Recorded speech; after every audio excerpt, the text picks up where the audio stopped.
Welcome back, Cheeseheads, to another episode of BAM GPG. So, Packer Nation, it is September 2nd, 2025, and we're just days away from that Week 1 matchup against the Detroit Lions.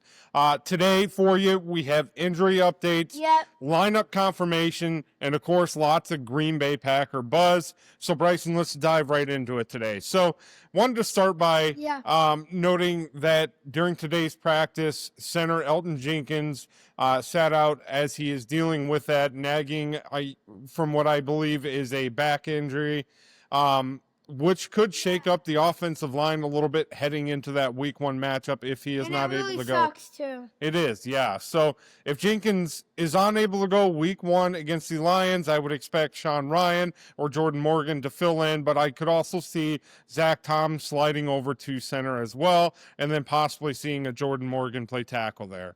I'm excited to see Jordan Morgan. Yeah, I think he's fantastic. If you do slide Zach Tom over, I think you maybe try to slot Ryan or Morgan into that tackle spot. I don't see any world where you would start Anthony Belton after the preseason he had.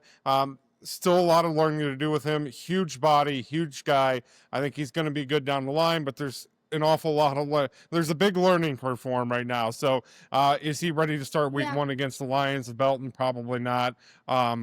So that would be my take on it. And then in the secondary, Nate Hobbs remains sidelined as he continues to recover from that meniscus surgery. Yeah, and then, I really want him to be there for Week 1 now. Absolutely. So for Nate Hobbs, I do look for Carrington Valentine and Javon Bullard to get extra reps this week leading up to the Lions game.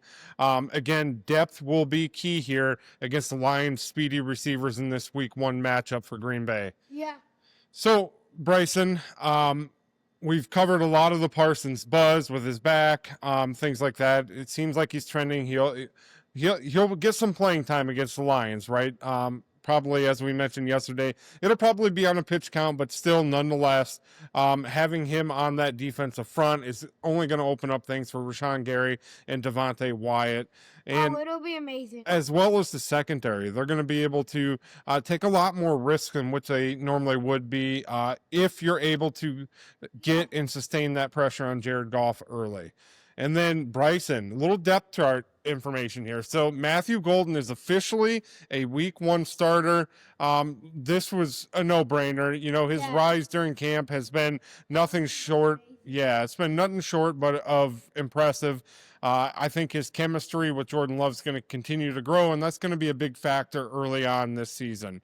And then Tyron Hopper, I'd like to see a lot more of him out in the field as well. He's quietly had one of the most improved defenders in camp this offseason, giving the linebacker group extra speed and physicality to that position. So this youth movement with Green Bay, you see Golden, you see Hopper, and even some of the young corners, Bryson, signals that this team is building for truly a sustained success while still being ready to compete now. And again, you can't compliment the Packers' depth enough.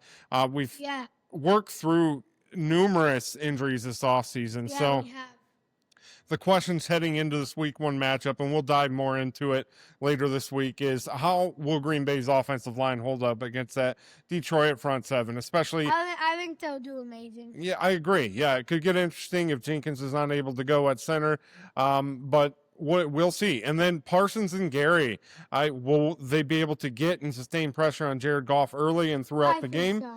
And the secondary, containing Amon-Ra St. Brown and Jameson Williams is going to be tough. This is where that quarterback pressure is going to come into play. And again, that youth that we've built, youth and depth we've built at cornerback position is going to be handy. These guys are speedy. They're good. Amon-Ra St. Brown he's an all-pro, right? So this game's going to truly come down to who can control the trenches.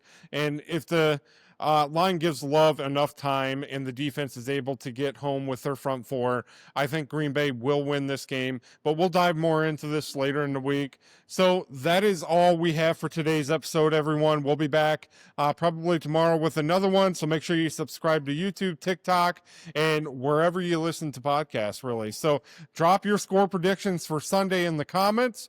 And we're starting the season 1-0, right, guys? So until next time, Bryson, it's always Go Pack, go.